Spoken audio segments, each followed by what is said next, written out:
4월 17일 주님 부활 대축일입니다. 요한이 전한 거룩한 복음입니다. 주간 첫날 이른 아침 아직도 어두울 때에 마리아 막달레나가 무덤에 가서 보니 무덤을 막았던 돌이 치워져 있었다. 그래서 그 여자는 시몬 베드로와 예수님께서 사랑하신 다른 제자에게 달려가서 말하였다. 누가 주님을 무덤에서 꺼내갔습니다. 어디에 모셨는지 모르겠습니다. 베드로와 다른 제자는 밖으로 나와 무덤으로 갔다. 두 사람이 함께 달렸는데 다른 제자가 베드로보다 빨리 달려 무덤에 먼저 다다랐다. 그는 몸을 굽혀 아마포가 놓여 있는 것을 보기는 하였지만 안으로 들어가지는 않았다. 시몬 베드로가 뒤따라와서 무덤으로 들어가 아마포가 놓여 있는 것을 보았다. 예수님의 얼굴을 쌌던 수건은 아마포와 함께 놓여 있지 않고 따로 한 곳에 개켜져 있었다. 그제야 무덤에 먼저 다다른 다른 제자도 들어갔다. 그리고 보고 믿었다. 사실 그들은 예수님께서 죽은 이들 가운데에서 다시 살아나셔야 한다는 성경 말씀을 아직 깨닫지 못하고 있었던 것이다. 사랑하는 형제 자매 여러분, 오늘은 주님 부활 대축일입니다. 주님께서는 참으로 부활하셨도다. 알렐루야, 알렐루야. 우리는 다시금 예수님의 부활을 축하드려야 할 것입니다. 또한 우리의 부활도 기뻐해야 할 것입니다. 예수님의 부활이 신앙의 중심이지만 그러나 부활 신앙을 갖기가 쉽지는 않습니다. 오늘 복음에 따르면 제자들도 처음에는 예수님의 부활을 믿고 받아들이지 못했습니다. 예수님의 죽음을 애통해하던 여인들이 무덤을 찾았더니 무덤이 비어 있었다 하였습니다. 막달라 마리아는 사도들에게 이 황당한 사실을 알리고 베드로와 다른 제자도 무덤이 빈 사실에 놀라워합니다. 막달라 마리아나 제자들은 모두 예수님의 무덤이 비어 있어서 당황스러워했지만 부활을 믿지는 않았습니다. 부활하신 주님을 만나기 전에 제자들은 먼저 예수님의 육신이 없어진 명백한 사실, 곧 빈 무덤을 체험했던 것입니다. 예수님의 무덤이 비어 있다는 사실은 부활의 증거가 아니라 부활하신 주님께 대한 믿음을 요청하고 있습니다. 그 믿음은 사랑에서 싹틉니다.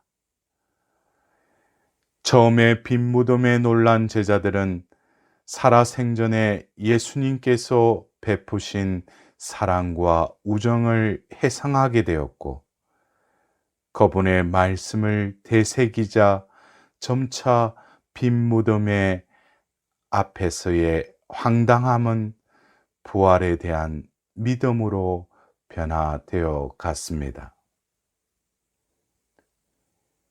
여기서 부활 신앙이 발전하는 과정을 보게 됩니다.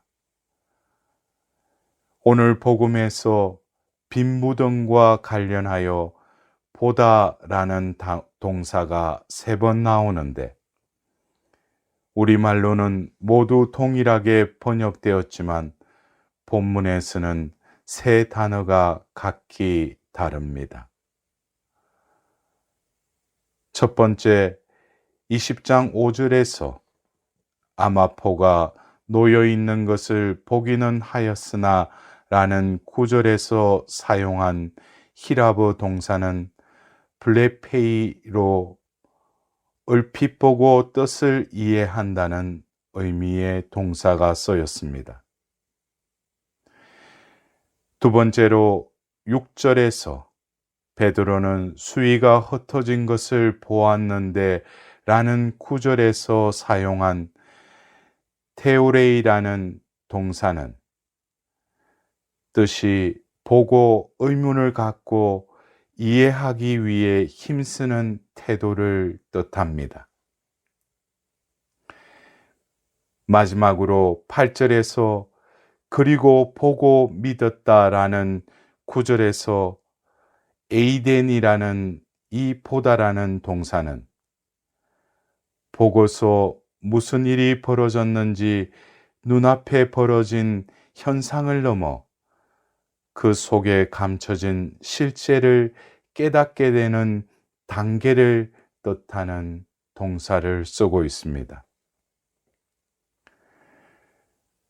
부활을 설명하며 쓰인 단어는 이 보다라는 이 행위로 점진적인 과정을 거치게 됩니다. 부활의 신비를 처음에는 얼핏 보고 그 다음은 의문을 갖고 알기 위해 노력하다가 최종적으로 눈앞의 현상을 넘어선 깊은 뜻을 보게 되는 것입니다. 이렇듯 부활신앙은 고정적인 소유물이 아니라 작은 시작에서 비롯하여 지속적이고 점진적으로 성숙하는 여정인 것입니다. 그 신앙의 성숙 여정에서 관건은 예수님과의 친교입니다. 즉 부활 체험은 얼마만큼 그분과 가까워지느냐의 기준에 따라 깊어지고 충만해지는 여정인 것입니다. 빈 무덤을 보고 믿었다라는 구절에서 제자들은 무엇을 믿었을까요? 이 표현 다음에 사실 그들은 예수님께서 죽은 이들 가운데에서 다시 살아나셔야 한다는 성경 말씀을 아직 깨닫지 못하고 있었던 것이다 라는 구절이 이어집니다. 제자들이 보고 믿은 사실은 예수님의 부활 장면이 아니라 생전에 하셨던 주님의 말씀이었습니다. 제자들은 빈 무덤을 보고 그제야 예수님께서 살아서 하신 죽었다가 부활하리라는 그 말씀의 진정성과 정당성을 믿게 되었던 것입니다. 예수님께 대한 신앙은 객관적 사실의 정명에 바탕을 두기보다는 모든 불가해한 상황에도 불구하고 성경 말씀을 신뢰하고 받아들이는 행위인 것입니다. 황당한 빈 무덤을 보며 예수님께서 이르신 말씀을 믿고 그 말씀에 담긴 약속을 믿는 것이 부활 신앙인 것입니다. 예수님의 부활이 중요한 이유는 죽은 이후에 삶이 있기 때문이 아닙니다. 하느님께서 예수님을 통해서 말씀하신 약속을 지키시기 때문인 것입니다. 사랑하는 아들 예수를 향한 하느님의 헌신은 절대적이고 영원한 것이었습니다. 우리 가운데 계신 하느님인 예수님께서 우리와 맺으신 약속 역시 절대적인 것입니다. 믿음은 이 약속의 말씀을 믿는 것입니다. 또한 빈무덤같이 이 세상은 공허한 세상입니다. 여전히 빌라도와 바리사이들처럼 힘센 이들이 득세하고 군중처럼 속이며 고발하는 이들이 넘치는 가운데 제자들처럼 비겁하게 주님을 외면하는 것이 우리의 실상입니다. 이 상황에서 빈 무덤은 실패와 절망의 흔적이 아니라 주님의 부활을 믿으라는 초대인 것입니다. 빈 무덤 같은 현실을 보며 믿음의 용기를 청해야 할 것입니다. 성녀 마더 데레사가 자신의 방에 이런 경구를 붙여두었다고 합니다. 세상 사람들은 불합리하고 비논리적이고 자기 중심적이지만 그래도 사랑하십시오. 당신이 선한 일을 하면 이기적인 동기에서 하는 거라고 비난받을 것입니다. 그래도 좋은 일을 하십시오. 당신이 성실하면 거짓된 친구들과 참된 적을 만날 것입니다. 그래도 성실하십시오. 당신이 선한 일을 하면 내일은 잊혀질 것입니다. 그래도 선을 행하십시오. 당신이 정직하고 솔직하면 상처를 받을지 모릅니다. 그래도 정직하고 솔직하십시오. 사람들은 도움이 필요하면서도 도와주면 공격할지 모릅니다. 그래도 도와주십시오. 세상에서 가장 좋은 것을 주면 당신은 발길로 차일지 모릅니다. 그래도 가진 것 중에서 가장 좋은 것을 주십시오. 이 성녀의 이 글을 바라보면서 예수님의 부활의 빛에 비추어 우리의 믿음을 새롭게 하여야 할 것입니다.